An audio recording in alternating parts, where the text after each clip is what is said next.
começar então em português, só a introdução aqui, depois o Almada vai falar a parte mais densa em inglês. Bom, essa apresentação faz parte do meu trabalho de pesquisa de mestrado, está em fase inicial, ligada na linha de pesquisa do Almada, né? Abordagens sistemáticas em música popular. Novamente a gente utilizou o sistema J como base. O sistema J foca, né, em dois aspectos: a estrutura acordal e as relações binárias entre acordes. O foco principal desse trabalho especificamente está no primeiro ponto, né, que é a relação externa dos acordes, e vamos apresentar uma proposta nova, inédita, usando como referência os trabalhos do Byron, Richard Cohn, Capuzzo, Timóteo, Morris, Stephen Grings e entre outros. Bom, a estrutura da apresentação, vamos iniciar, o Almada vai iniciar falando dos conceitos, depois eu vou falar dos arquétipos em si e alguns exemplos e depois a conclusão.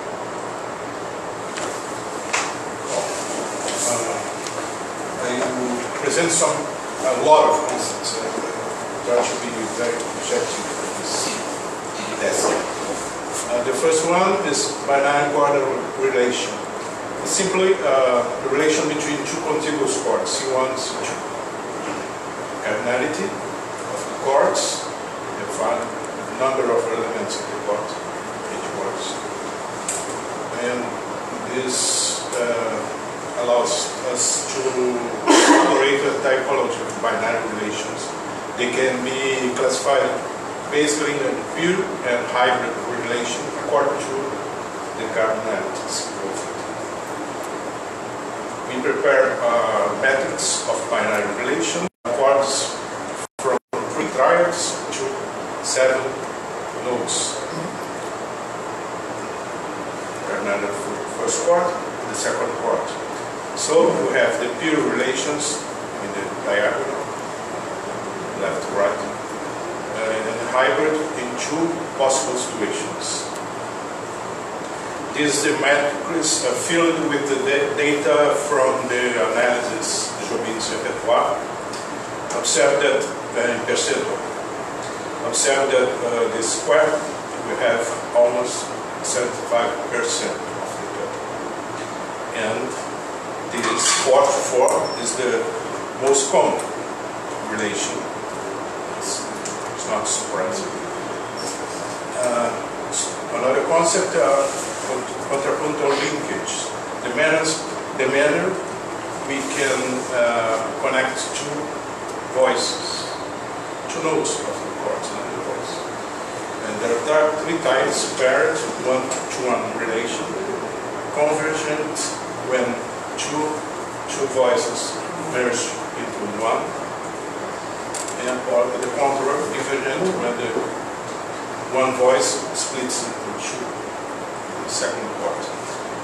However, this is very contextual dependent, since depending of the case, we can connect voices of different manners. So you have to elaborate a set of reference rules for the link. These are some of the 5 rules. I have no time to detail this.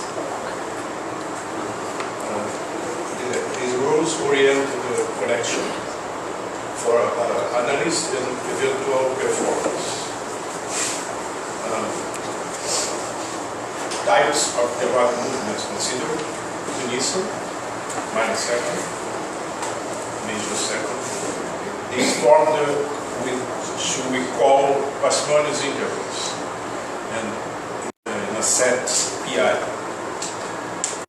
We have skips using classification proposed by Darwin, and leaps intervals beyond these. So we are space according to Moore's concept, famous concept. Another concept notion, identification of binary relations through intervallic linkage.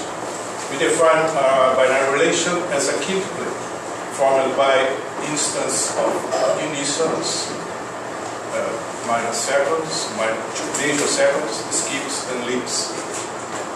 And dt is a variable that corresponds to number of relations, connections between the quartz.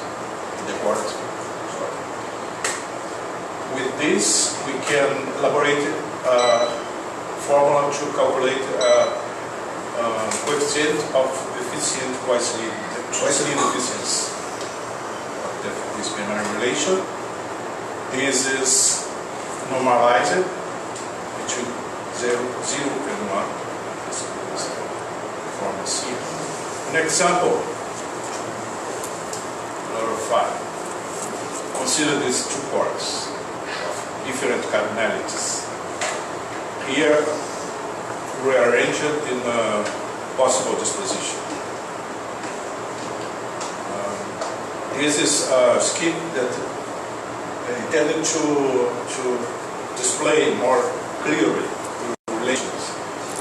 The gray cells correspond to the nodes of the two quarks. Using the preference rules, this disposition is the most logical, considering which are reducible rules. So we have these variables and we can calculate the coefficient. Another disposition, possible disposition, more compact for the second quark. You obtain this and an improvement of efficiency. This will be used later in the analysis. Another concept already mentioned, set pi of the parsimonious intervals. They can be also represented graphically, a system of nodes and arrows. The vector of parsimonious intervals is the order string of parsimonious intervals. So, another concept, parsimonious Wesleyan, PVL is very important. We consider in this case just the parsimonious intervals in a binary relation.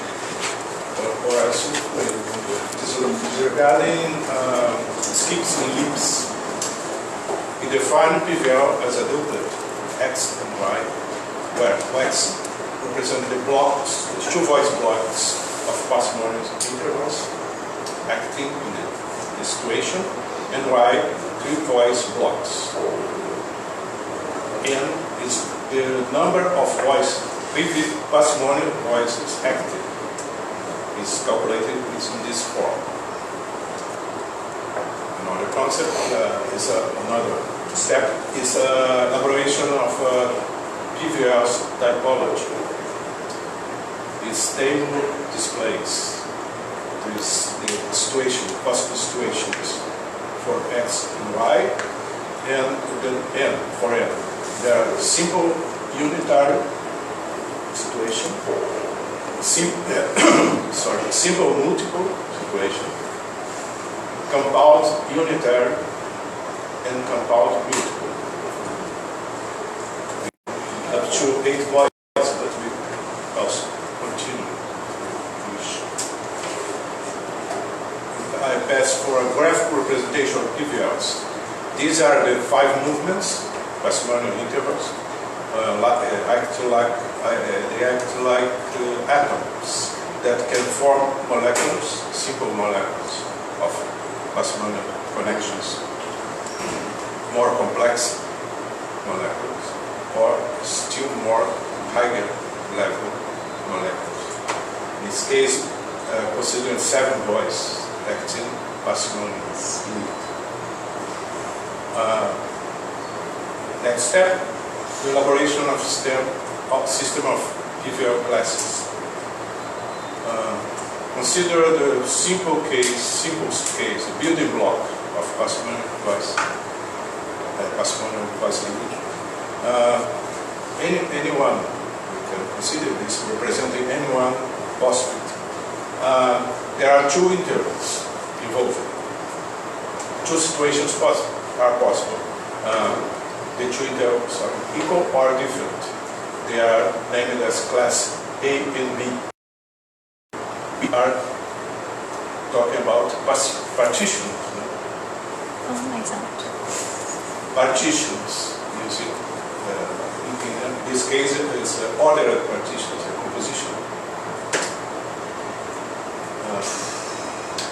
There are 5 classes, 5 members of class A, 10 members of class B. Some examples. And now 3 voices, 3 situations, 3 classes. Sorry, 3 classes. C, 5 members. D, the most numerous, 20 members. And E, 10 members. Examples. Sorry for the error. The classes can be organized according to types of traditional relative movements of voice. Identity, parallel, similar, oblique, and contrary. It's very useful for analysis, as you see. And the last concept is contextualized PVLs. Consider any PVL possible, in this case E10. It is depicted in prime form. This is a convention. This convention is adopted to represent the prime form using this the most compact form to depict this configuration. For comparison, these are normal forms of the same class. Visually, they are more needed more space to depict this class. So, contextualized PVL is a representation of a PVL in which we consider the harmonic framework and the functions that notes play inside this harmonic framework. So the semi-class can be many realizations. Here you have 2 examples. Now I could evolve. So, Max. Então, nós vamos só focar nessa apresentação só nos exemplos homogêneos. Então, só os exemplos homogêneos. Então, os heterogêneos vão ficar para o futuro. Essa sequência engloba todos os documentos secundários do ciclo cromático. Precisamos fazer 2 adaptações. Uma equivalência harmônica e uma troca de registro.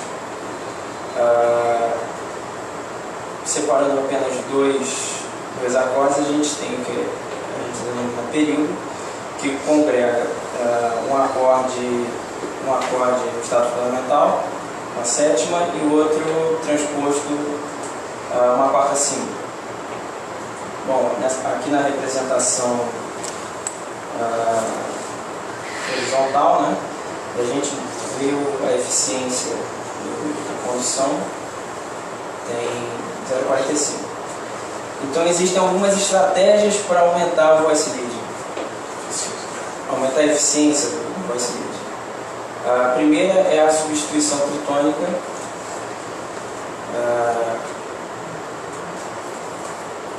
Então o acorde é substituído pelo seu subsímbolo precedente. Isso aumenta consideravelmente a eficiência. A segunda estratégia, vamos agora ver a segunda estratégia é a inserção das tensões. Então, inserindo uma nona no primeiro acorde. Vai aumentar um pouquinho a eficiência. A segunda, adicionando uma nona no primeiro acorde, porém abaixando ela. Então vai ficar 9, nona maior, nona menor. A soma das duas relações agora dá um coeficiente total de 0,78.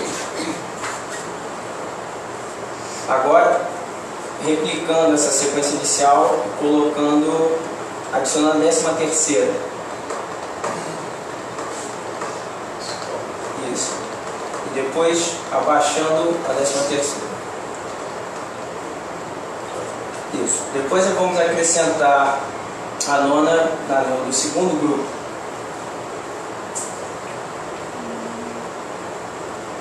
O total vai dar uma eficiência bem maior. Depois,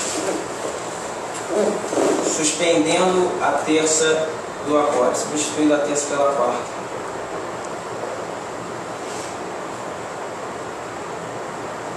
Esse é o caso com maior eficiência. Certo? Então, considerando apenas... Você pode falar assim? Now, if you consider only CPVR class, contextualized PVR class in the presentation. Recall, we are talking only about parsimonious intervals in Goldfield. We have parallel movement, but functions are crossing. Like in this case. When tritone suspension, we have parallel both voices and functions. In this case, we have a similar movement. This alternation and oblique and parallel. This happens here also. In the last case, we have 3 oblique movements. So we have a different kind of tectonic movement between the voices. They descend, because descend in different moments in the connection. So, some examples.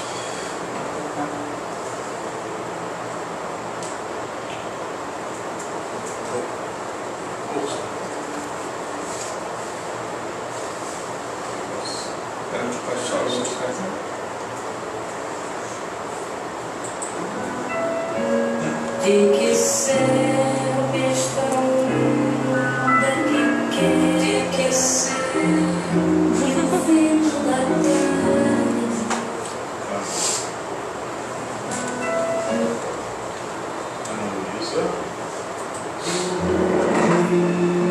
Se divisa.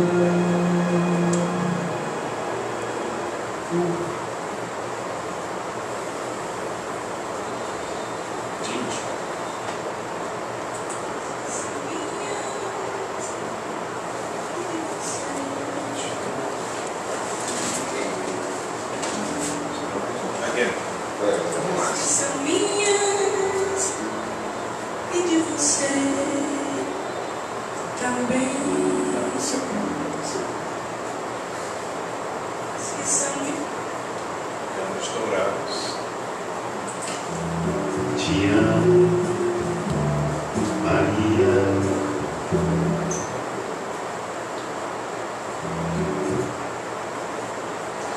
Então, os resultados parciais são muito promissores. Essa análise dá suporte à hipótese inicial de que os encadeamentos são baseados na prática do voice leading. Também é importante considerar essa teoria como uma nova abordagem inédita e importante para a questão dos estudos em música popular. E as etapas futuras, prevemos sistematizar, né, avaliar todos os encadeamentos possíveis, referências.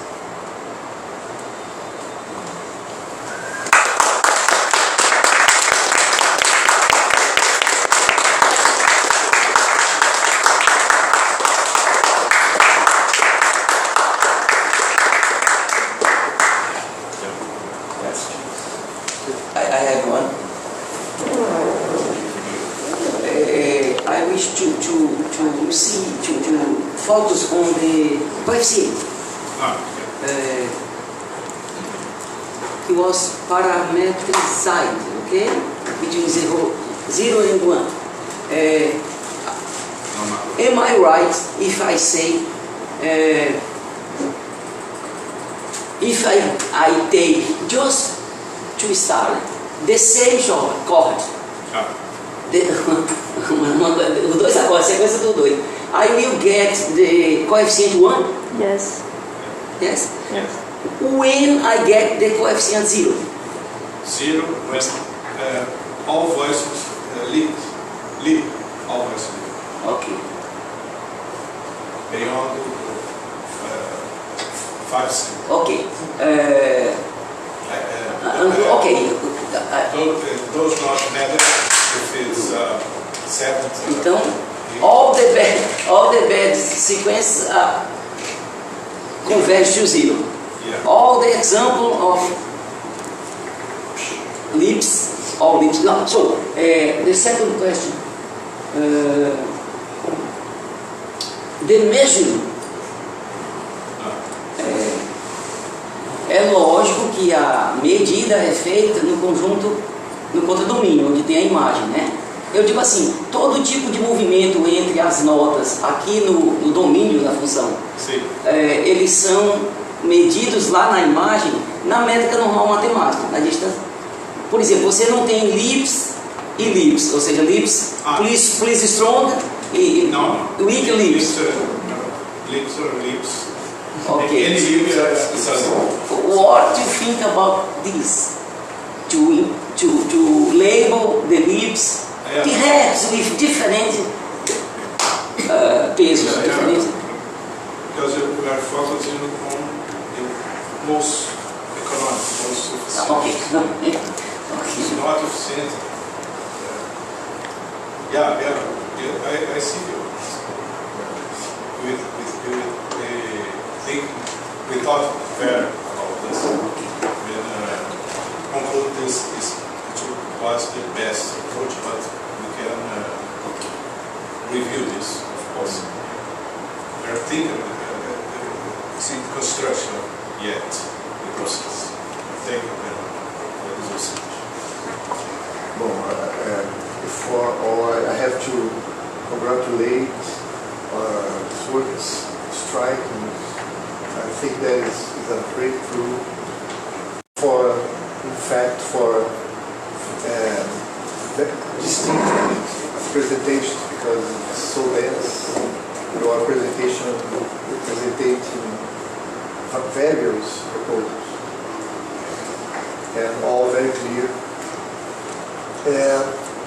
That exhaustive taxonomy of living combinations is the same that you have presented in the other, or it's another same one? base, but it was completely reformulated. We did on this skeleton.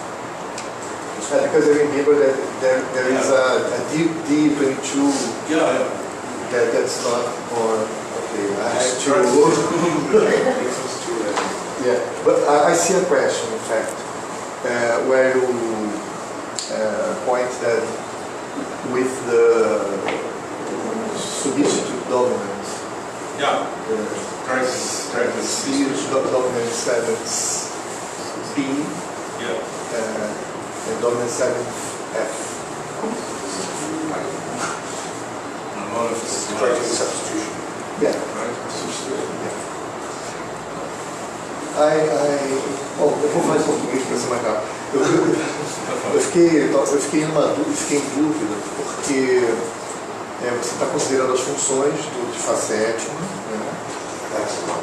And in the function of in E7. But in some, you are considering a cifra, né, como referência. Yeah. Né? Mas, no entanto, in terms of harmonic functions, né, if you have the graph of functions, then you say that it can be all parallel. Okay. Cycle. You cycle. Não, after. Você falou que o Fá sétima você tem movimentos paralelos com funções diferentes. E no sub-5 você ficou com movimentos paralelos e funções paralelas. Né? The same nodes, the nodes, beside the funções notáveis. Yeah. But some analysts can argue that in fact the A, for instance, stayed at the third because the dominant substitute is already an F with alteration, and D sharp is in fact the seventh, and F sharp is in the minor ninth, and the B is the diminished fifth in base. The origin of the dominant, a origem do sub-5 é uma mudança de função das notas. Então, na verdade, você estaria usando o nome do acorde, o Si sétima, para definir que é fundamental, o quinto está mais no fundo. Se você for pensar numa análise mais profunda, você poderia argumentar que, na verdade, não é bem assim. Syntactically, they are the same. They are synonymous. But I see as different chords. See them different chords, individuals, different individuals. But play the same role, functionally, usually speaking.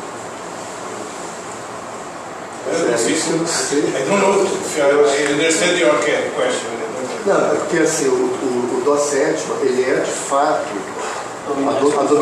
ele é dominante do Fá, né? E o Si sétima, ele é um Fá, de fato, né? Com a quinta diminuta no baixo, nós temos só visões diferentes, porque não é. Então, eu sei, existe, são duas maneiras de ver, né? Mas são duas maneiras que no fundo dizem a mesma coisa, mas elas são perspectivas diferentes. Mas, por exemplo, o Si sétima, ele é uma dominante do Si bemol sétima, porque ele é um Fá sétima, entendeu? Sim. Não é só uma dominante acusatura. Então, eu acho que é só questão de levels. High level, they are the same. Mas é só que isso, em algumas situações, eu imagino que possa gerar ambiguidade. Por exemplo, se tiver um acorde diminuto, ele pode ser visto de muitas formas diferentes. E dependendo da forma, você pode chegar à conclusão de que é paralelo ou não. Me parece que o coeficiente é cego. Há essa característica. The coefficient is blind. Eu vi um problema aí, entendeu? Mas depende do contexto. My vision. It seems to me that transformation, that dominant substitution transformation, is a manifestation of the multiplication times 7 pitch transformation. Yeah. And what's interesting about that, of course, is that in voice reconceptions, all the parsimonies turn into leaps and vice versa. So the baseline, which would be by fifths, now becomes second point. Yeah. And then dominant ninth chord, which of course is one of your alterations, stays invariant under that transformation. So it seems to me that that's another way to understand transformations, and all your measures can be transformed under this kind of operation. Introduce this sort of way in which we have it. And the other question I have is, are all these progressions are going downward? So all the progressions slowly going downward. Are there ruling or choose popular music where it goes up. Yeah, it's very interesting.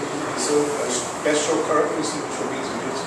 Several levels, bass, internal voice, arrangements. There are many instances of this for parents. Yeah. Essa parte das progressões, that part of progressions, refined, progressive, é encantador, porque é uma das características mais importantes da música do Bon Jovi, né? Mais admirável, né? E que vocês estão usando para criar um sistema de avaliação de condição de voz. Our intention is to formalize this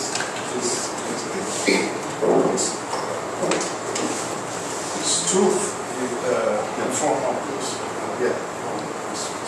So consensual, but nobody before have tried to formalize. In our hypothesis, there are some very few AAs, EVLs, that are used in this music. We can detect that in some way, quantify it.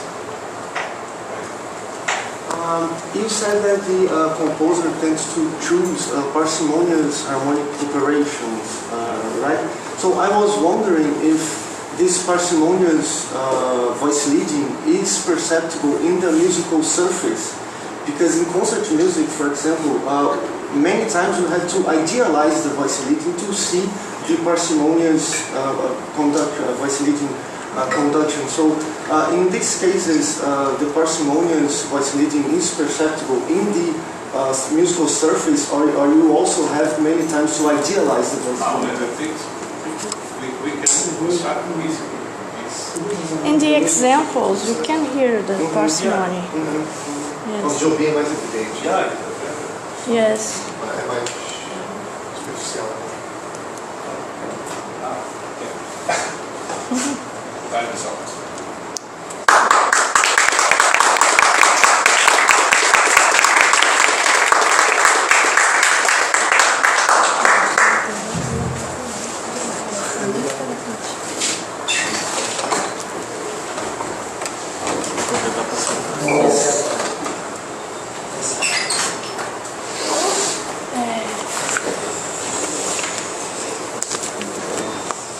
Wesley.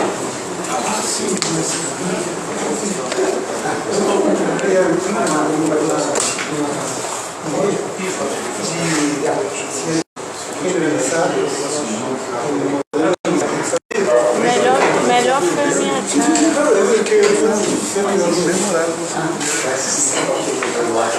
Mas é sobre... Se você tem distintas categorizações de modo de você poderia enmarcar el uso particular de Jobim nesse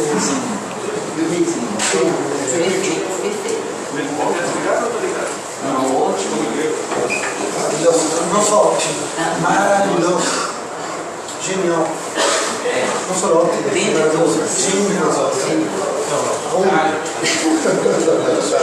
Verdadeiro motivo para precisar.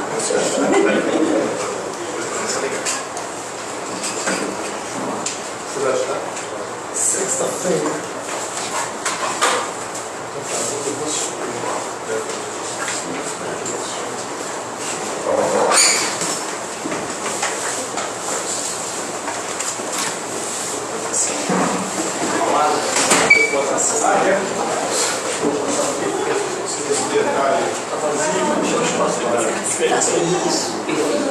Cuidado com o frio. Ah, eu entendi.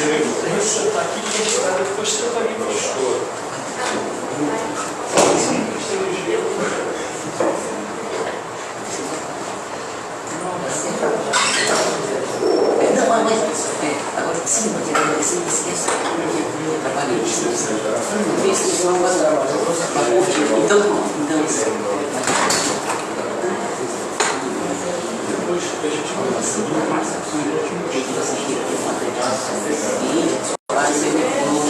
sim, não, ele falou que tem uma coisa.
Assim, né?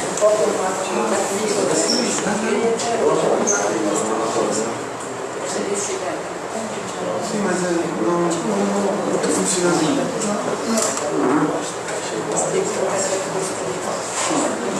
Faz assim.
Vocês estão com frio, viu?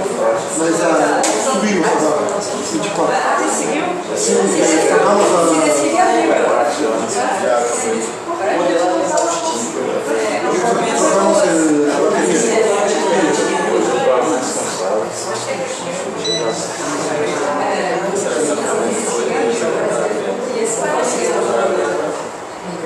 Não, você está gravando, vai estar na página das pessoas do programa e do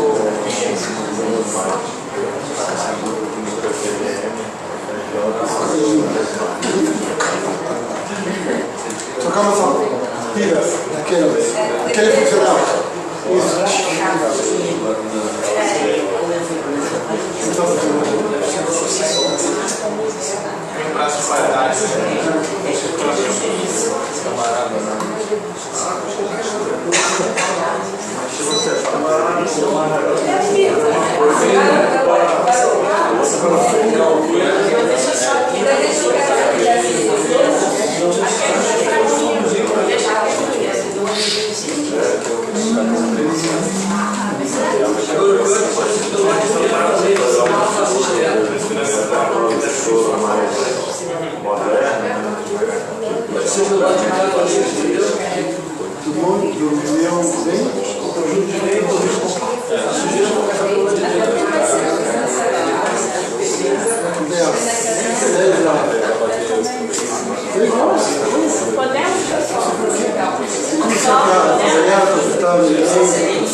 Olá, gente, bom dia a todos, bom dia a todas. Meu nome é Wesley,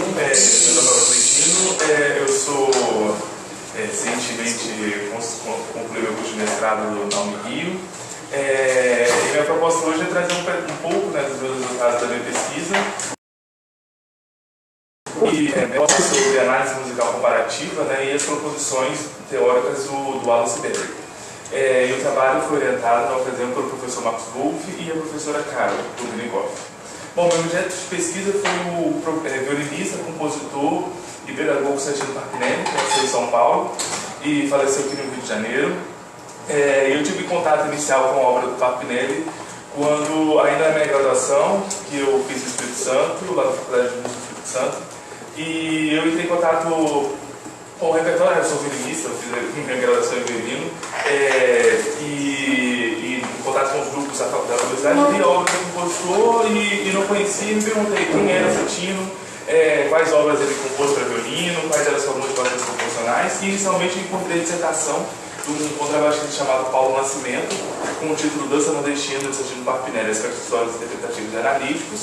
E aí, na dissertação dele, as informações históricas provinham basicamente da enciclopédia do Marcondes, um antigo site do quarteto de cordas que o Santino tocava, e uma entrevista com o professor Sandrino Santoro.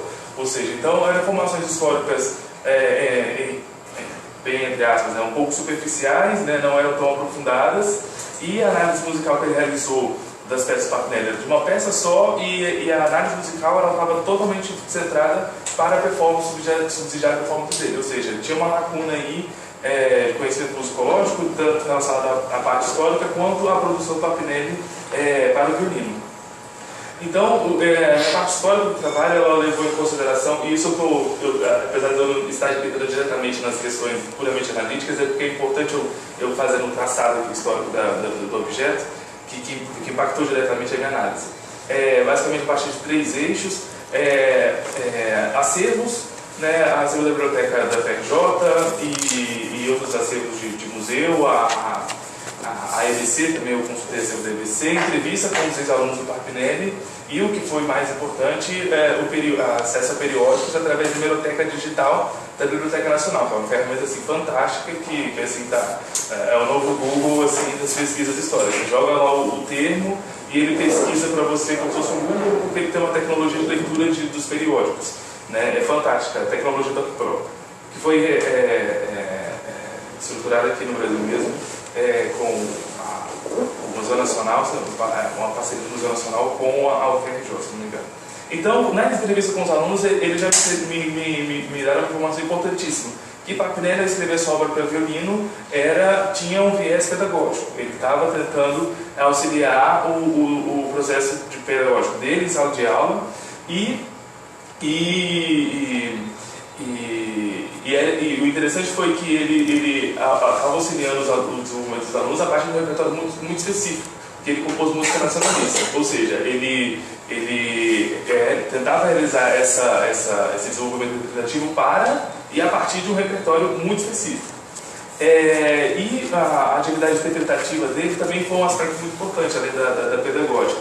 Ele fundou o Quarteto Pro Música nos anos 40, nos anos 50 ele tocou no Quarteto Rádio Mec, e aí ele fez diversas gravações de obras de compositores brasileiros, e durante os anos 60, o que foi mais importante para o trabalho, quando ele atuou no Quarteto da FRJ, ele esteve envolvido na atividade de diplomacia cultural, que foi realizada durante um governo muito específico, né, nos anos 60, né, na virada do 64 a 65, nós temos o golpe militar, e aí as ações de diplomacia cultural estavam diretamente relacionadas às políticas desse governo, então, ou seja, aos interesses políticos e econômicos desse específico do governo militar.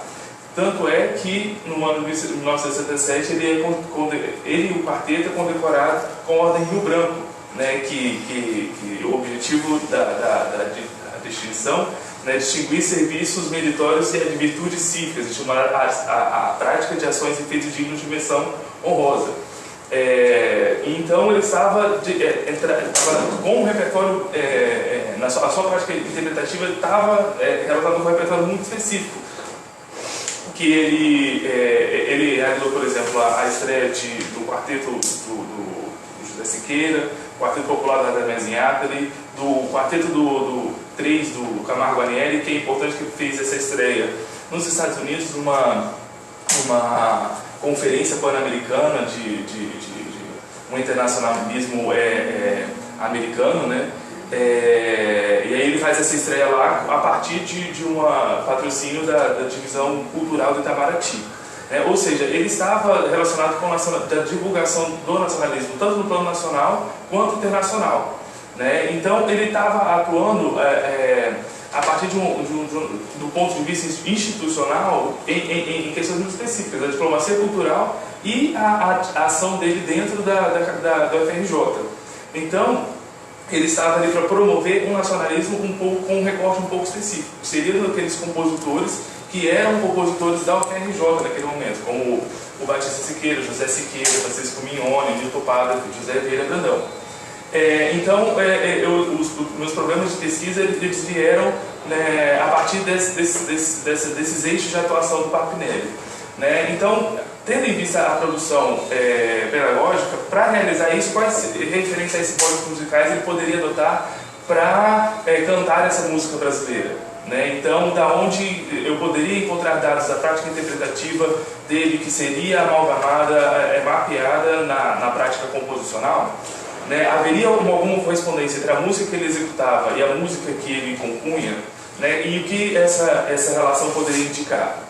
Então, nossa análise musical comparativa ela veio exatamente nesse sentido, de tentar entender de que forma o Papinelli dialoga com esse projeto estético ideológico e dialoga com essa prática interpretativa dele a partir desses compositores. Então, eu procurei apontar padrões de construção melódica, sistemas harmônicos utilizados e estruturas rítmicas. E o critério de seleção foi exatamente tentar encontrar uma paridade, encontrar essa relação entre o que ele queria produzir e o que ele poderia produzir tendo em vista o projeto nacionalista. Então, eu selecionei obras que eram dos mesmos gêneros que ele trabalhou. Ele escreveu uma toada para violino, uma valsa e uma seresta. Então, eu fiz o recorte de obras a partir desses gêneros musicais, tendo em vista que o projeto nacionalista tinha uma preocupação em fazer esse encontro entre a música erudita e a música popular, nesse conflito entre tradições e a constância, as constâncias da música popular, a partir de uma ideia mariadradiana, pode ser muito importante para poder encontrar, se eu fosse ver pelo material das tópicas, por exemplo, esses marcadores, ou uma teoria semiótica, essas relações.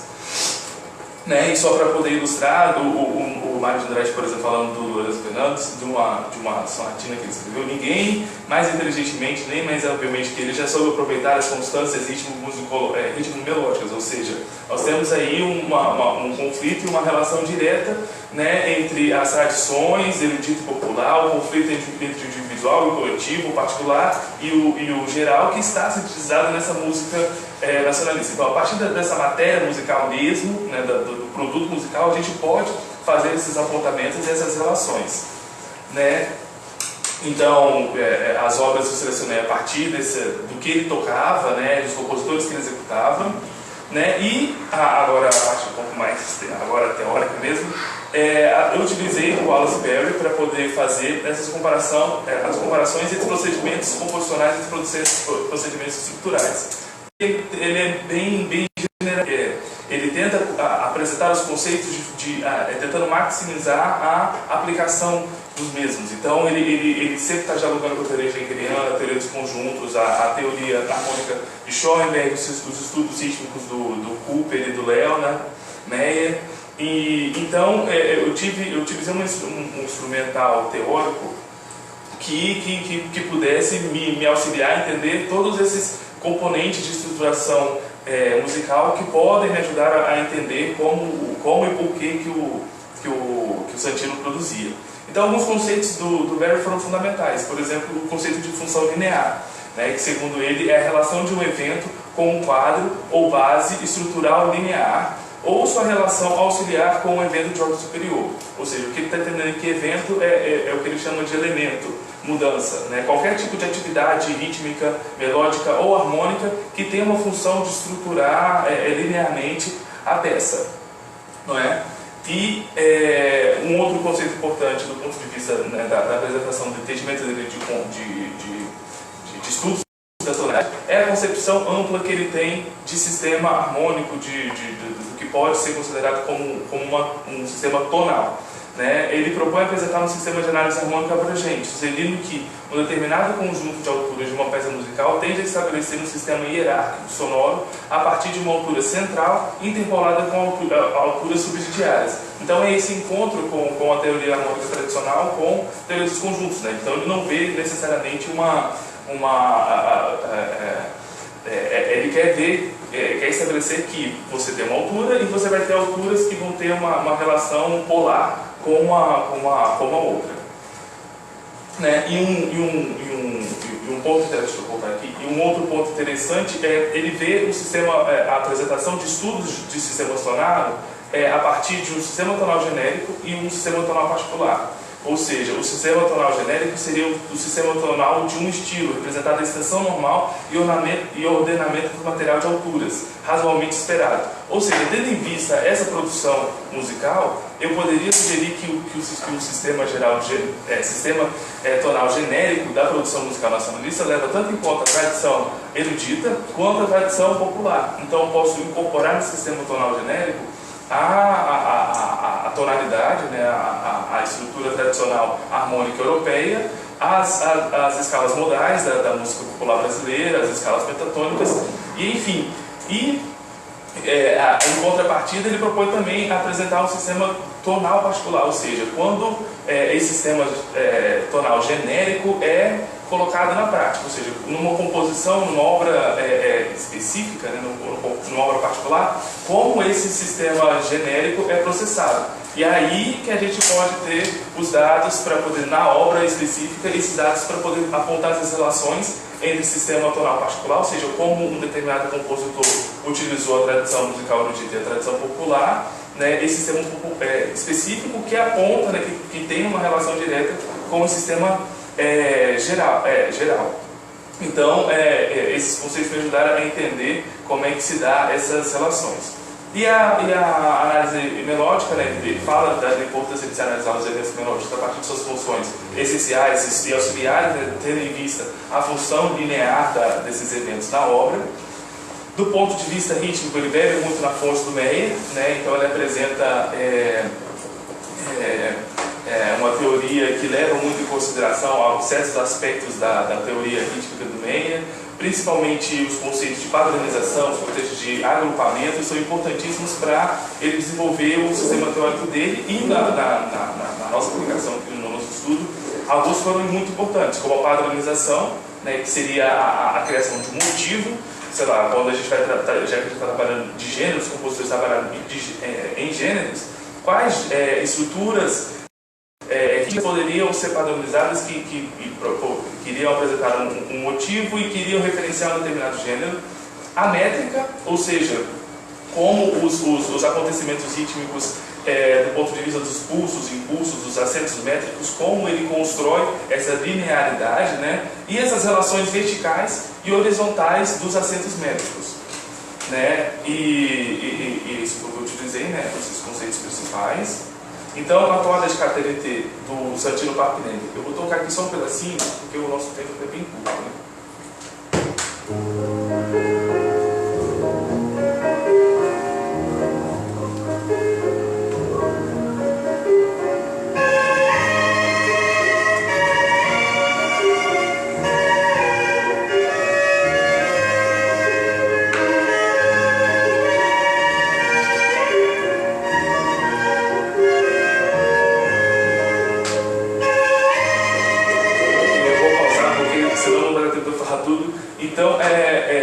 Então a gente vê que aqui nessa introdução ele já apresenta já o padrão motívico básico, que ele vai desenvolver a base estrutural mesmo de toda a peça, né? E alguns movimentos aqui melódicos, né, são importantes, porque há uma certa polarização entre as notas fundamentais, né, notas importantes, notas essenciais, né, de acordo com Barry,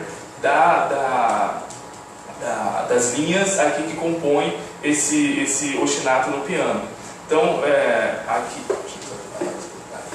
por exemplo, aqui esse Lá, né, que está num claro direcionamento melódico, né, que ele é destacado, e esse Sol sustenido aqui também, ou seja, ele tem uma função de claramente a tônica sensível, fundamental sensível que dá essa sensação de balanço harmônico, né, que ele referencia essa dança, né, e mais importante, ele mapeia, deixa eu passar aqui para o próximo, essa estrutura harmônica, ela mapeia, essa estrutura harmônica não, essa estrutura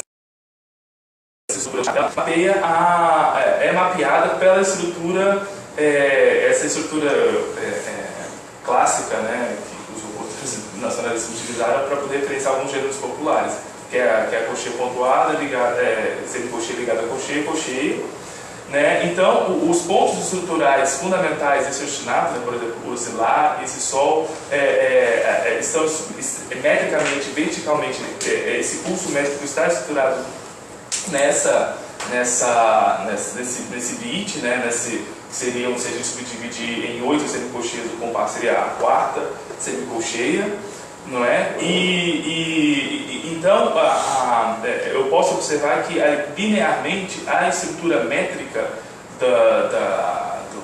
que Santino apresenta aqui, ela tem como material base essa estrutura rítmica aqui, que tem uma direta relação com a construção melódica e, de certa maneira, com construção harmônica também. E aí, como um exemplo de comparação, né, eu peguei o Lourenço Fernandes, a toada do Lourenço Fernandes, e só eu não pude utilizar as mesmas obras que o Santino Patinelli tocou, esses quartetos de cordas, porque, por exemplo, o quarteto de cordas do Lourenço Fernandes, ele não trabalha nenhum gênero popular específico. Apesar de ser integrado dentro da temática nacionalista, ele não utiliza qualquer referência explícita a um gênero popular. Então, que o Lourenço Fernandes, deixa eu colocar um pedacinho.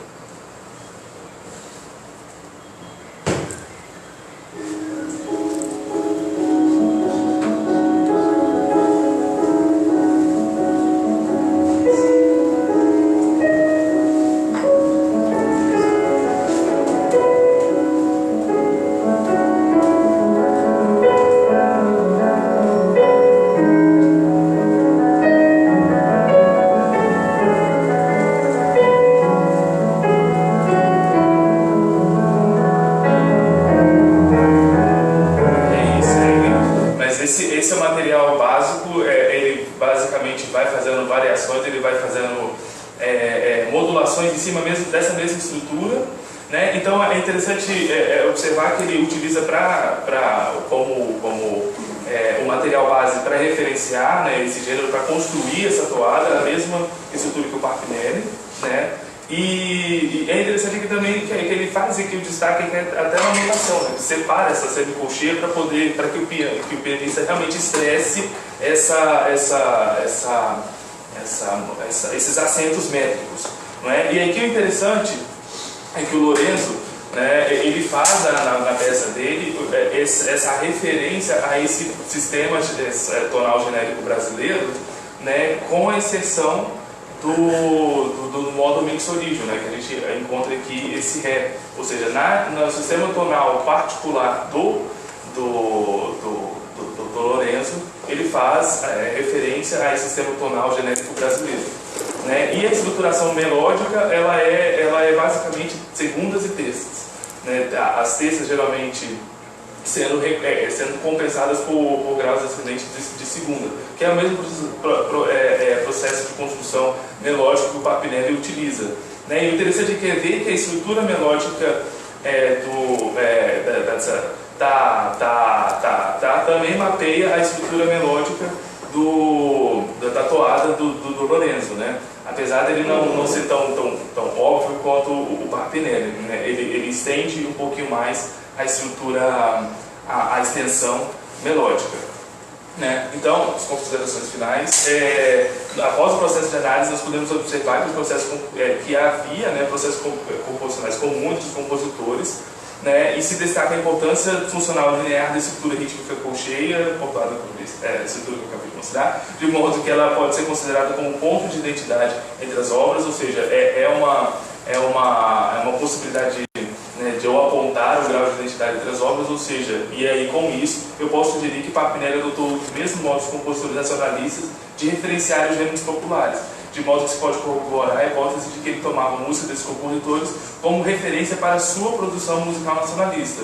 E isso é importante porque o Papinelli não foi o compositor que fez pesquisa folclórica, ou seja, ele foi o intérprete do nacionalismo e tomou aquela música como uma música acabada, né? Aquela seria a música popular, então ele poderia pegar aquela música dos compositores e utilizar as mesmas estruturas porque ele estaria, né, sendo coerente de acordo com o projeto estético ideológico nacionalista. Né? Então é isso, muito obrigado.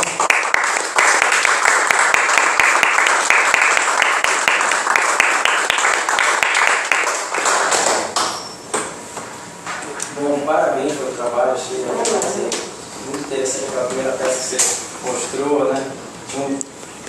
Assim, os elementos estavam todos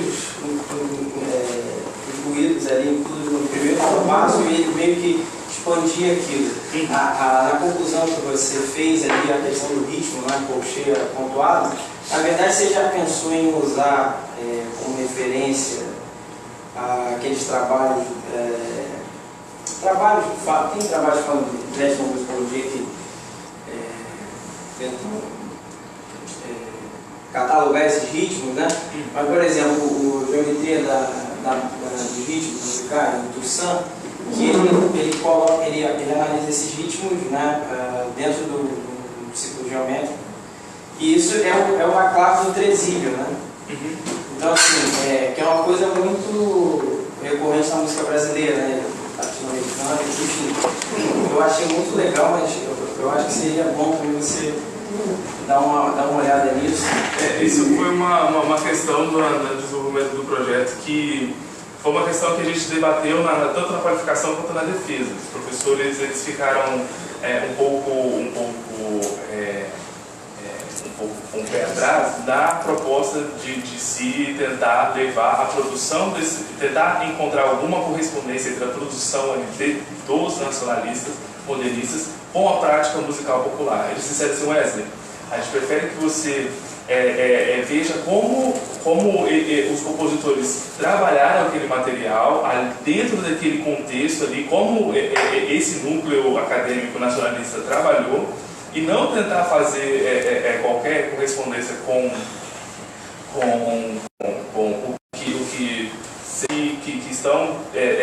que tentam ver a produção popular de acordo com o que eles queriam produzir, a produção popular a partir de um olhar daquele local de produção. Então tem uma dificuldade, primeiro, bibliográfica, né? Tanto é que não só do Paulo Nascimento, como outros trabalhos dos compositores, sobre compositores do núcleo acadêmico, né? Que eu visitei, quando os autores tentavam fazer qualquer relação da produção do compositor nacionalista com a fonte popular, essas relações eram montadas assim através de referenciais teóricos assim que não davam conta de apresentar algum grau de não, peraí, era assim que aquele grupo popular pensava em produzir aquela música, então teve alguma relação. Então é um pouco complicado, isso foi até uma dificuldade, porque eu queria tentar minimamente entender como é que se dava o processamento dessas características populares. Uma biografia que eu possa assim dizer, não, foi um etnógrafo, um musicólogo que teve um trabalho, se dedicou para poder avaliar isso de acordo com um contexto social, histórico de produção. Né? Às vezes é muito en passant, bem por cima, às vezes essa identificação e catalogação e compreensão dessa produção musical da fonte popular. Né? Eles disseram, não, mas então, já que tem essa dificuldade, vamos tentar só dizer como eles faziam, e aí no segundo momento, se você quiser se aprofundar, você vai lá e tenta ver como é que era a produção popular, dentro do contexto urbano ou regional, né, no interior. Enfim, então foi baseado por esse ponto. Mais alguma pergunta, pessoal? Não? Tudo bem? Então, obrigado.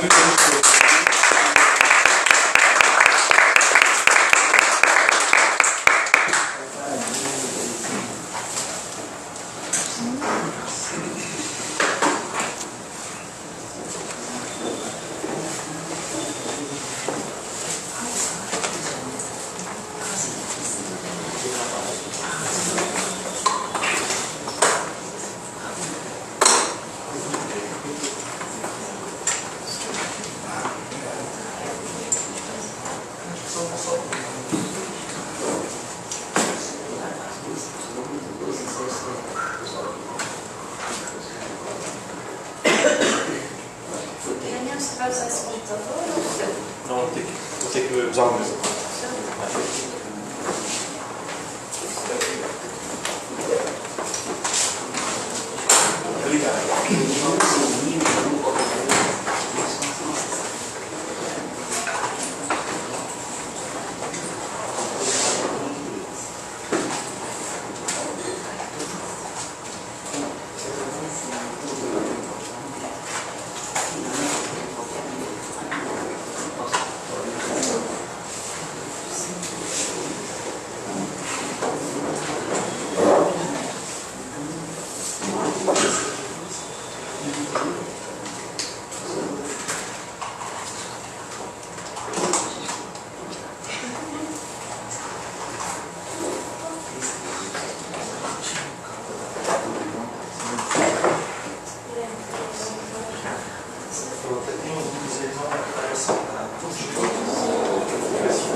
Vou guardar esse computador ainda.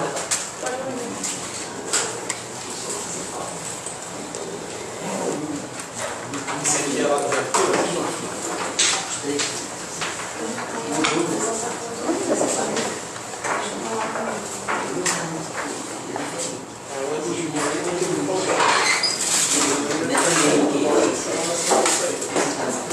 essa aqui.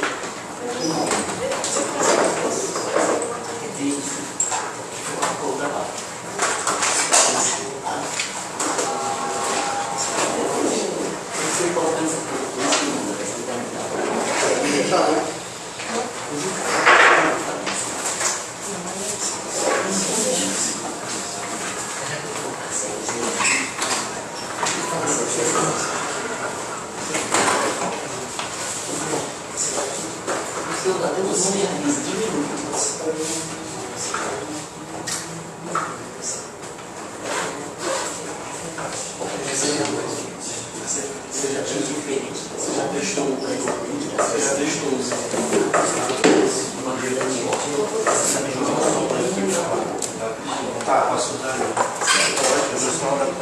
Você não vai usar o som do computador? Não.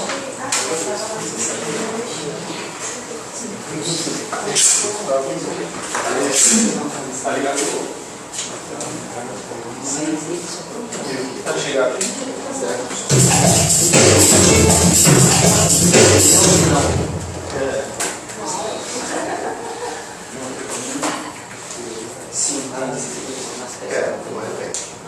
Vou ver se eu funcionar. Ah, não é? Eu acho que é tudo bem.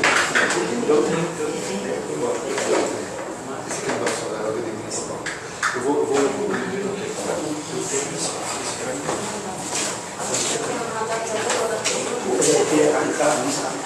A entrada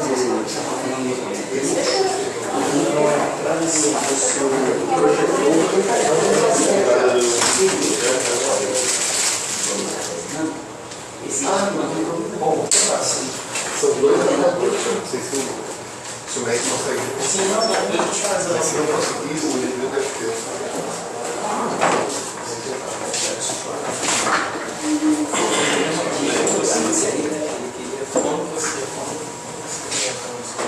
Será?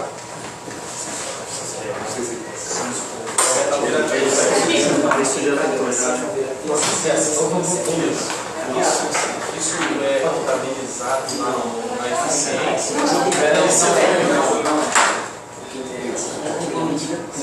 Aqui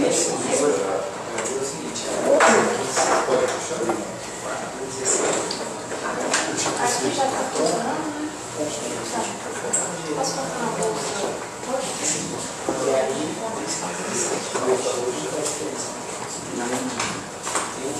Fiquei com essa dúvida também.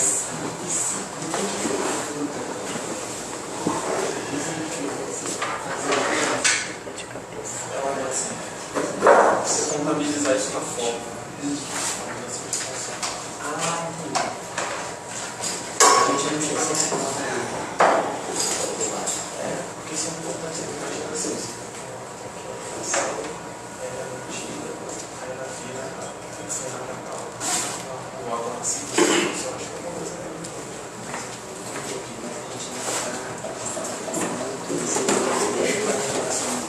Mas faz sentido, assim, por exemplo,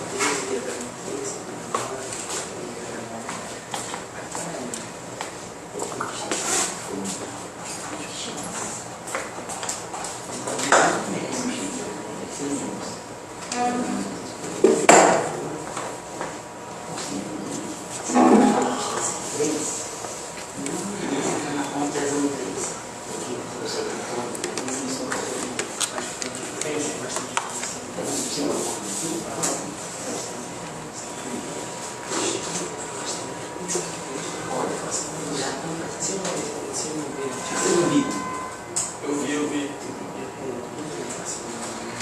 O link é maior, né? Sim.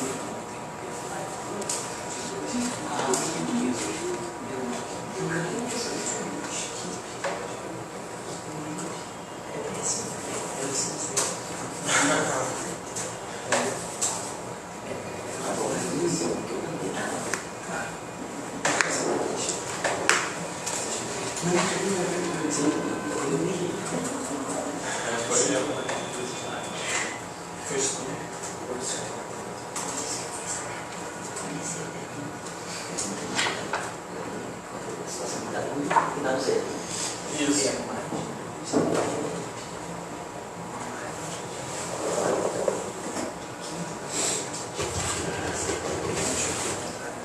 O Chico é maior, né?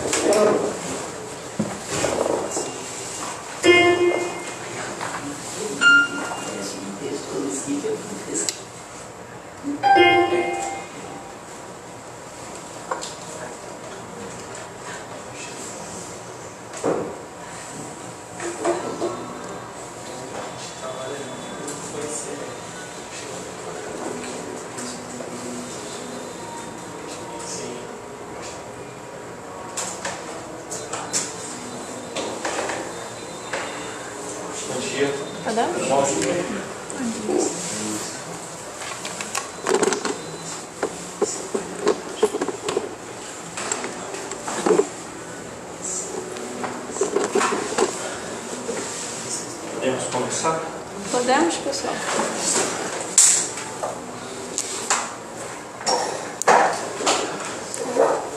Meu nome é Daniel, estou feliz de estar aqui. Primeira vez que faço uma apresentação no congresso.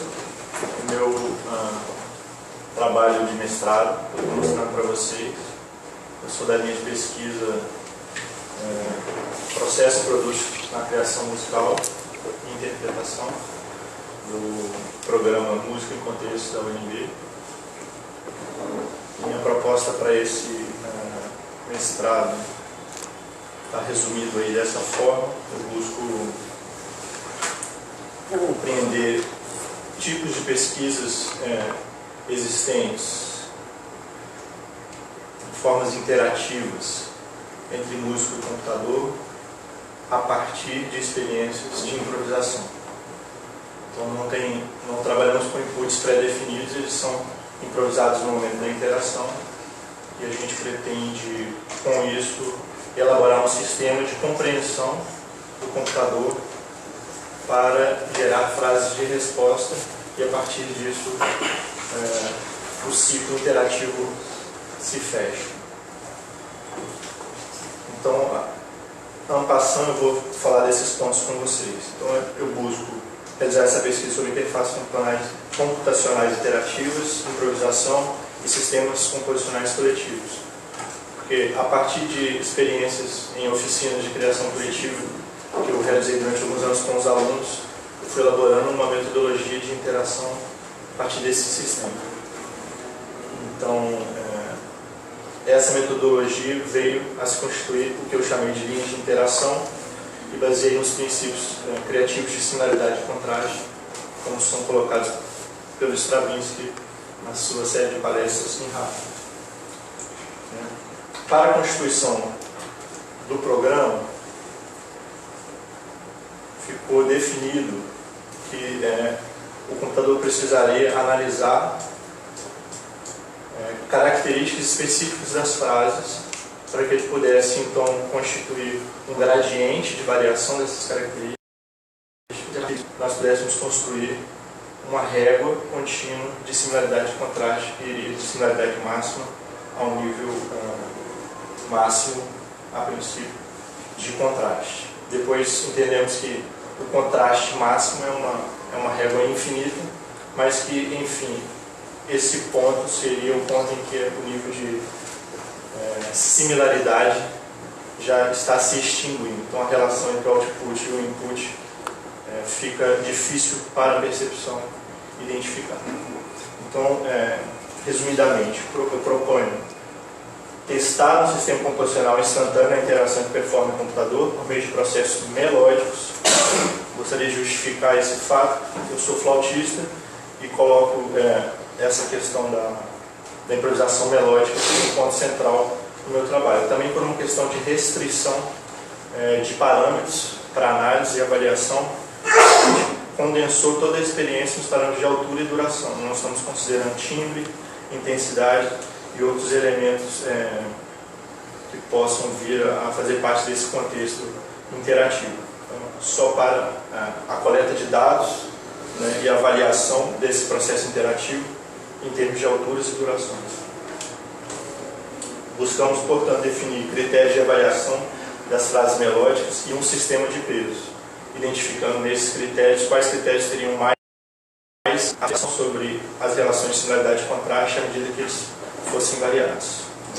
A partir disso, então, sugerir níveis de similaridade e contraste, construir funções de segmentação e transformação dos gestos melódicos, propor um esboço do sistema, que seria uma espécie de sintaxe interativa, como é que você dialoga tendo por base essas relações de similaridade e contraste, né, e a manipulação do material melódico. Uma das propostas decorrentes disso, então, foi o desenvolvimento desse, uma espécie de um software, ainda é preliminar, mas seria esse software interativo, que a gente parte de uma biblioteca de códigos, que é a Musical Material, na linguagem C++. Eu não sou programador, mas estou me aprofundando nesse contexto e recebo colaboração dos alunos do laboratório e o meu orientador, que faz programação em C++ também. Ele é o criador dessa biblioteca e eu parto das funções de transformação dessa biblioteca. As que me atendem, eu as utilizo integralmente, as que não me atendem, eu faço as transformações necessárias para a construção do modelo, e as que não existem na biblioteca a gente cria e depois ele assimila na biblioteca. Então é uma forma de também estar sempre renovando a biblioteca. Um dos processos que estão ligados ao desenvolvimento e à coleta de dados da pesquisa é a oferta dessa disciplina, que é uma oficina de criação musical coletiva, que está sendo realizada esse semestre na UNB. Então eu conduzo um processo de interação entre os alunos da graduação a partir dessa proposta e desses conceitos interativos. O computador entra no processo interativo como um membro da interação. Então é uma interação coletiva, eles partem sempre em instrumentos eletrônicos, né? O contato com a máquina é sempre via MIDI, a princípio, e o computador entra como um membro dessa interação. A partir daí a gente coleta dados sobre como estão as relações de compreensão sobre o que o computador devolve e o que os alunos estão criando enquanto expectativa, né? Então a partir disso é que vai ser realizado o segundo capítulo da dissertação. O primeiro já é esse histórico teórico, né, de constituição de relações entre improvisação e composição, composição instantânea, técnicas de composição por meio de improvisação e sistemas interacionais em tempo real no computador. Como resultado então desse processo, teremos uma tese em 3 capítulos. A primeira é a pesquisa teórica, que já foi feita até a qualificação, que ela ainda está em evolução, mas já temos um material bem interessante. Essa segunda, que é a etapa de aplicação do sistema e evolução, aplicação das funções de segmentação, transformação, a parte densa mesmo de criação do software. E a terceira, que seria uma parte de análise. Para resultado final, então, seria a apresentação desse trabalho e mais um recital demonstrativo dessa experiência coletiva que está sendo realizada. Então o sistema, deixa eu ver se eu amplio aqui para vocês. O sistema interativo tem essas etapas propostas iniciais de construção que vêm sendo reavaliadas, mas então nessa primeira etapa a gente faz a realização, a definição de critérios para avaliação e comparação dos níveis de similaridade e contraste. Vou falar dos critérios já.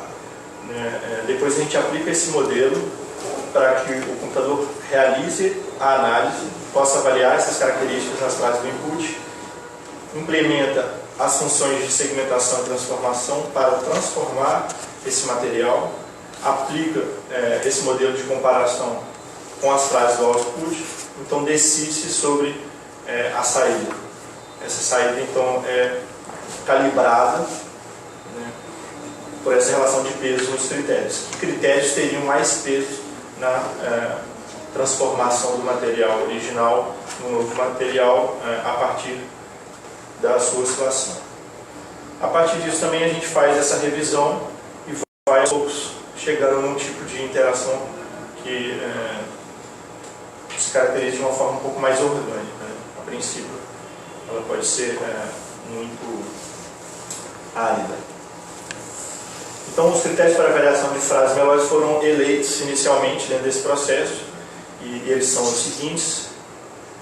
Aqui eu até gostaria de convidar vocês a uma reflexão sobre eles. São escolhidos por nós mediante experiências prévias das interações e conhecimentos prévios, né, na manipulação do material multíplico, etc.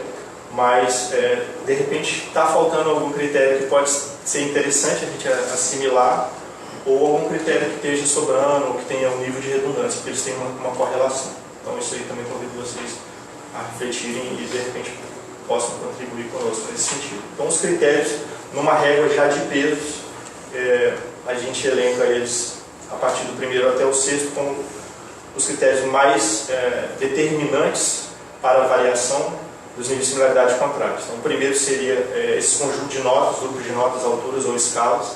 Se você começa a mudar esse grupo de notas, então a tendência da percepção é quase imediata de que você está se afastando desse material. Esse elemento isolado, esse critério isolado, por si só, ele não, na verdade, ele não tem todo esse peso, toda essa característica, mas em comparação com os outros, a gente inicialmente considera ele como um peso maior.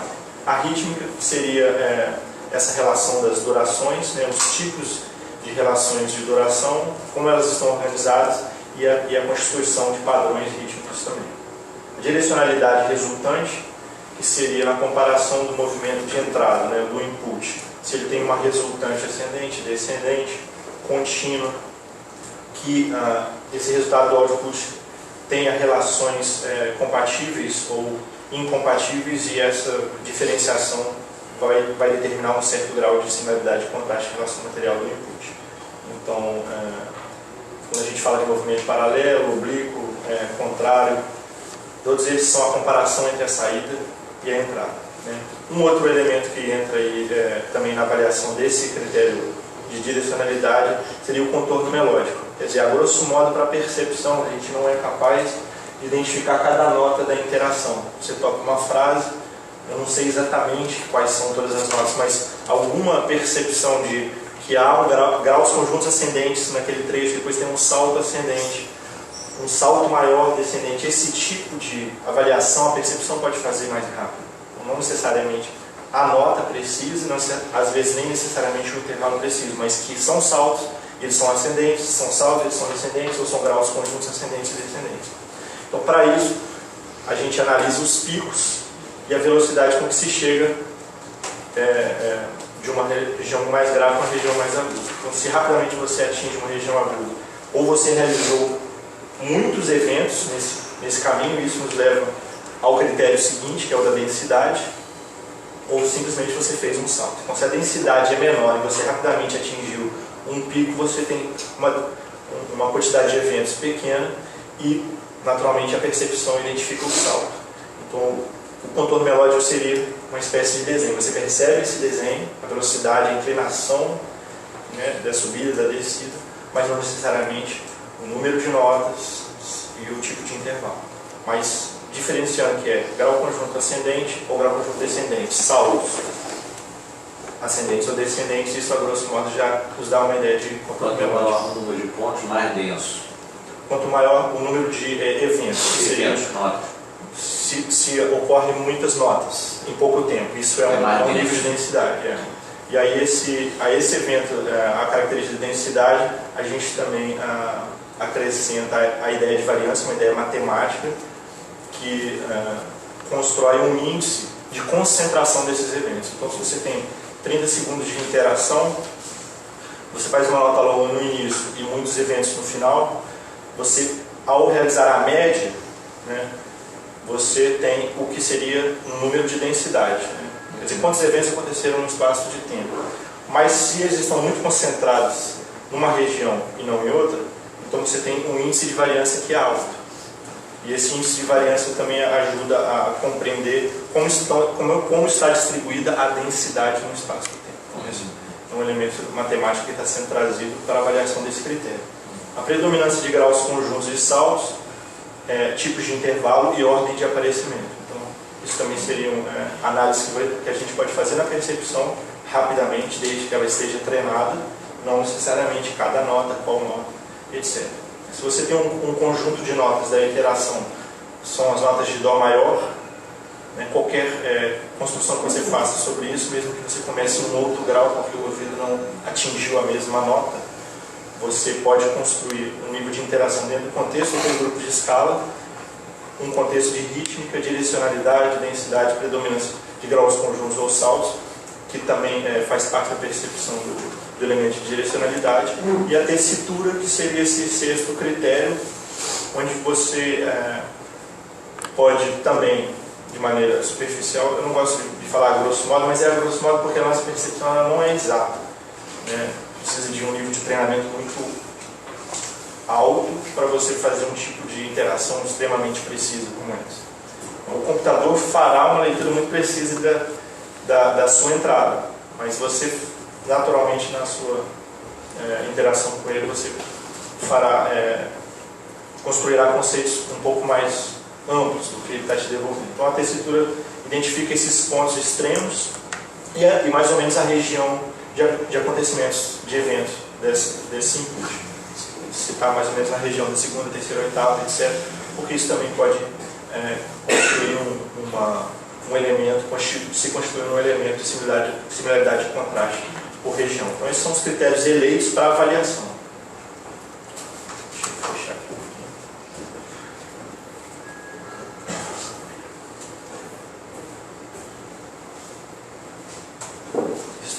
Está dando para ler aí? Está muito pequeno, né? Vou ampliar aqui, só para vocês verem o que a gente está querendo dizer com essa regra de similaridade e contraste. Para um nível de similaridade alto, que a gente chamou de S1 high, então a gente parte de números que a gente intui e vamos testá-los na interação e a partir daí fazer a calibragem do peso que cada um desses critérios vão ter para a avaliação de níveis de similaridade e contraste na comparação entre a frase do input e os possíveis outputs. Então, ele avalia, sugerimos inicialmente, que a mudança de um acidente ou até de uma nota que não pertença a um contexto escalar pré-definido, que ele já tem guardado na memória, de 0 a 1 alterações nesse número de notas ainda se constituiria um nível de similaridade alta para este critério. A mesma rítmica significa realmente a mesma rítmica, mesmo que você troque de notas, você respeita a linguagem rítmica, porque ela, para a memória, ela ainda é bem mais simples, né? Então, se você escuta você pode fazer qualquer desenho melódico quase que instantaneamente repetindo essa rítmica. A rítmica você assimila de uma forma mais rápida. Então, para esse nível a gente identifica como a manutenção explícita do ritmo. Depois você mantém as relações de paralelismo e de continuidade, quer dizer, se você percebe essa relação de contorno melódico e resultante do movimento você também estaria dentro desse contexto. O mesmo número de notas por pulso e variâncias seria, talvez na variância, um range de variância, né? Se a variância for daqui até ali, significa que elas estão mais ou menos igualmente distribuídas. E se o número de eventos dentro do contexto também se mantém, quer dizer, você, para esse critério, tem um nível alto de similaridade. E aí sugerimos essa porcentagem de preservação de 80% a 100% de intervalos e ordem entre aparecimento, como é que eles estão mais ou menos distribuídos. Isso numa tentativa bem, eu diria até grosseira, inicial, de começar um processo interativo e a partir daí calibrar os pesos para esses 6 níveis que a gente determina. Então, se você comparar rapidinho, por exemplo, com o nível, por exemplo, 2 ou 1 de contraste, a gente tem aqui já a mudança de 4 acidentes na armadura, preserva de 20% a 40% da rítmica do input, já estão realizando movimentos oblíquos em relação aos movimentos de entrada, preserva de 20% a 40% do número de notas por pulso e variância, preserva entre 20% e 40% dos tipos de intervalo e ordem de aparecimento. Quando eu falo tipo de intervalo, também queria ressaltar que o tipo de interação inicial que a gente está propondo, ele é de um contexto de notas. Eu não estou abrindo para o dodecafonismo. A gente constrói um conjunto de notas. Pode ser uma escala, 3, 4, 10 notas, mas é aquele conjunto de notas que faz parte da interação, de maneira que a percepção então, ela não vai se diluir demais. Né? Então, trabalhamos essencialmente com isso. O programa é capaz de qualquer tipo de interação. Ele naturalmente reconhece cada input MIDI que você dá para ele. Então, se a gente quiser abrir para isso, sim, mas para a nossa coleta de dados e para o tipo de interação que seja inicialmente plausível, a gente não está fazendo pesquisa de timbre, a gente não está fazendo pesquisa textural, então não necessariamente a gente vai abrir para esse conjunto de notas, são um número de notas determinadas. Preserva de qualidade do tipo de intervalo de aparecimento e preserva 20% a 40% de notas da mesma oitava do input, então ele mais ou menos se mantém na mesma região. Então, isso seria essa primeira proposta da régua de similaridade e contraste, e é essa que a gente tem está começando a aplicar no momento. Eu vou rapidamente explicar para vocês o funcionamento do sistema, as prerrogativas dele e que funções já estão aplicadas, né, já estão sendo testadas, quais são os próximos passos que a gente prevê, né, e mostrar uma pequena interação para vocês. O fluxo do sistema, então, seria como a informação, a partir do input, transita dentro das funções do gerenciador. Então, inicialmente, ele capta um input improvisado pelo músico, segmenta e há critérios de segmentação desse input, avalia as características melódico-rítmicas do input, então ele pega essas 6 características e faz uma fotografia delas para cada frase do input. A partir disso ele faz a primeira alteração disso, que é segmentar, e começa a utilizar as funções de transformação. Essas funções de transformação elas são realizadas e analisadas. Tendo feito essa transformação, eu já atingi o nível de similaridade ou contraste desejado? Não. Vou fazer aquela outra transformação, vou passar pela mesma transformação. Porque determinadas transformações vão afetar mais certas características dessas frases do input. Então, nesse sentido que a avaliação a cada segmentação e a cada transformação se torna necessária. A construção dessas interações vai gerar um repositório composicional de segmentos, de frases, dos outputs, das transformações e do input. E esses segmentos a gente está chamando de building blocks, que é um conceito de reserva composicional, né, e de interação instantânea, que usa improvisação como uma espécie de via composicional instantânea também.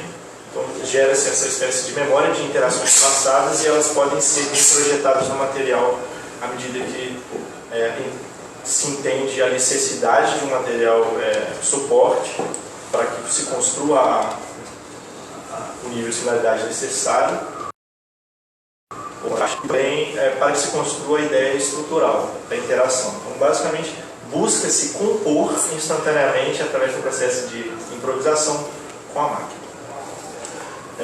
Então, a partir disso, o gerenciador faz a avaliação de similaridade e contraste, reproduz os outputs com os níveis de similaridade e contraste desejáveis, e essa é uma função que está sendo construída. Ele gerencia o timing de saída, bem como as questões relativas ao custo e variação de andamento. Então, essa questão, todas as questões relativas a tempo, já deu.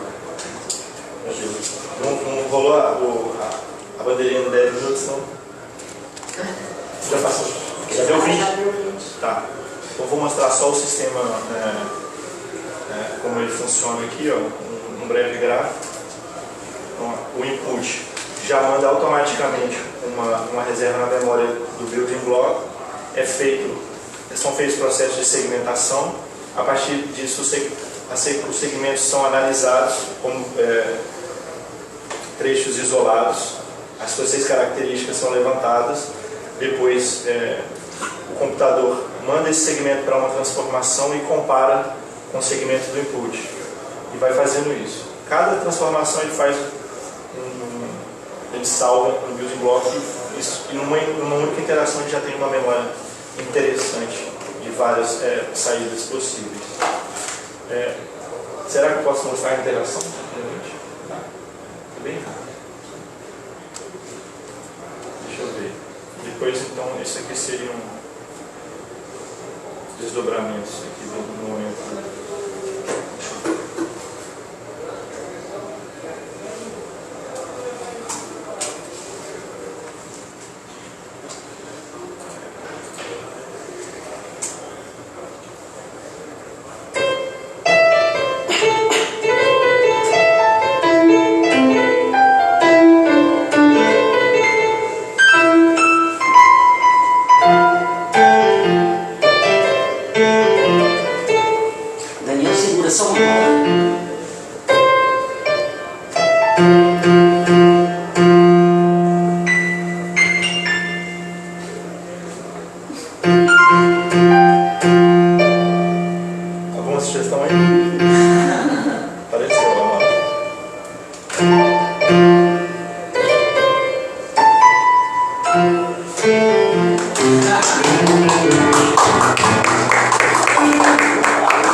Seja bem-vindo nesse mundo onde essas pessoas mostram suas coisas para as outras pessoas, ou seja, o congresso, né? Esse é o primeiro.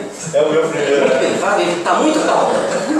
Bem, desde segunda que eu estou aqui imerso nesse mundo, e eu posso observar que a grande maioria do que nós estamos fazendo é uma ação que assombra a humanidade desde o começo, que a gente começou a pensar.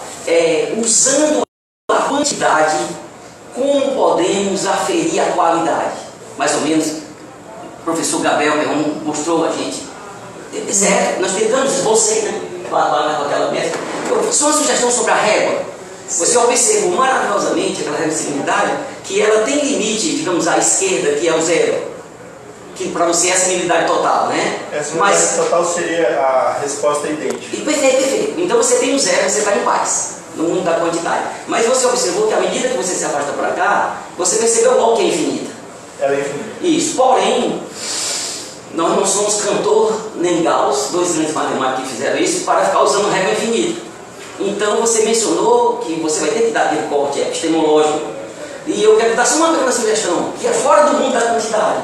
Um psicólogo, que é a pessoa que primeiro deu uma ideia, uma definição muito boa de tríade, que é Carl Stumpf. Ele resolveu o problema da quantidade, de que hora parar, de uma maneira empírica. Ele fez uma entrevista com incontáveis pessoas e me dê sua opinião, me dê sua opinião, me dê sua opinião, me dê sua opinião. E depois ele aceitou empiricamente, fez uma análise estatística e acabou. Então, eu só peguei uma pequena sugestão. Você falou já o ponto, você disse que eu deveria parar no dia que a similaridade se perdesse. Mas quando é que ela se perde, né? Aí já é uma questão de psicoacústica. Pronto, psicoacústica. Aí o Carlos Stamp sugere, entreviste as pessoas. Capacidade perceptiva, isso está previsto nas oficinas. Aí a pequena sugestão, Claro. Stamp não entrevistou nenhum músico. E ele explica no trabalho, muito bem explicado. Se você lesse isso, Legal. porque o músico é treinado. É a referência da sua apresentação. Isso, você estava lá. Sim. O músico é treinado, o músico é especial. Então vamos ouvir a gente. Toda a Isso é interessante se falar porque é previsto para esse processo, como as oficinas começaram com músicos e não músicos. Sim. Então muitos processos interativos, muito antes da construção do sistema computacional, eu já realizava em oficinas com os alunos, que a oficina tem uma prerrogativa de ser musicalização. Ela é uma oficina de musicalização. A partir do momento em que você explora esse gradiente de similaridade e contraste nos 4 parâmetros formadores do som, então tem uma série de atividades previstas. Então vamos explorar o elemento altura. Cada um explora o elemento altura vocalmente, no seu instrumento. A partir do momento que se faz esse exercício de exploração auditivo, reconhecimento, percepção, aí a gente joga o elemento altura para uma interação criativa. Então, explorei o elemento altura. Agora vamos somente explorando o elemento altura, realizar uma criação coletiva a partir de similaridade e contraste. Explora elemento altura e similaridade e contraste. Tocou uma nota grave, muito aguda, a nota mais aguda do meu instrumento. Contraste máximo, porque eu estou só no parâmetro altura. Né? Quando você sugere isso para mim, me remete ao fato de que a interação com o computador, para que eu possa ter parâmetros dados realmente consistentes, precisa ser feito com diversos níveis de percepção dos agentes interativos. Né? Acho que isso é correto. Então, E a sugestão fazer com músicos universitários, com músicos mais intuitivos que trabalham com improvisação como foco principal e com iniciantes no estudo da música. E subjacentemente não deixar a régua infinita. Não, ela tem um limite, né? Pois é. Qual que seria esse limite? Talvez se fosse o da percepção. Aí o que eu estou sugerindo é que o aferimento desse limite seja feito previamente por meio de um processo empírico de entrevista. Entendeu? Tá. Eu faço, eu te mostro, tu está sendo entrevistado agora. Aí eu faço lá os exemplos. Aí classifica para mim, por favor, Daniel, que diz essa não, essa é semelhante. Existe várias escalas para fazer isso. Aí entrevista ele, assim, para a responsabilidade sair das suas costas. Eu vou estar coletando dados. Exatamente. De todo jeito.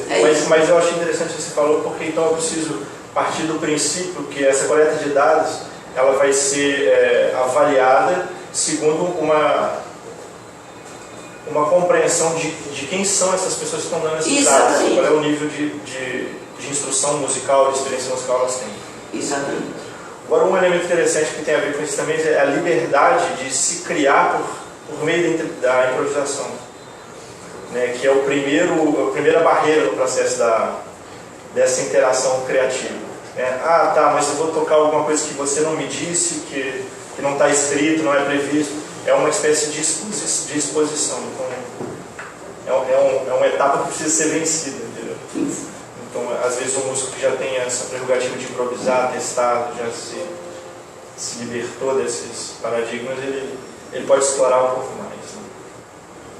Estou afastado da academia há quase bem uns 20 anos, mas eu tenho a impressão que se você submeter essa dissertação lá na informática, você obtém o título de mestre por lá. Pela maneira como você está coletando esses dados, é a maneira como você está trabalhando, entendeu? Eu tenho, na verdade, auxílio do departamento de informática da UNB. Tem um professor orientador, coordenador do programa de pós-graduação lá, e ele me dá uma certa orientação nesse sentido. Inclusive, ele me ofertou para o próximo semestre um programador, que é uma... para você poder ter...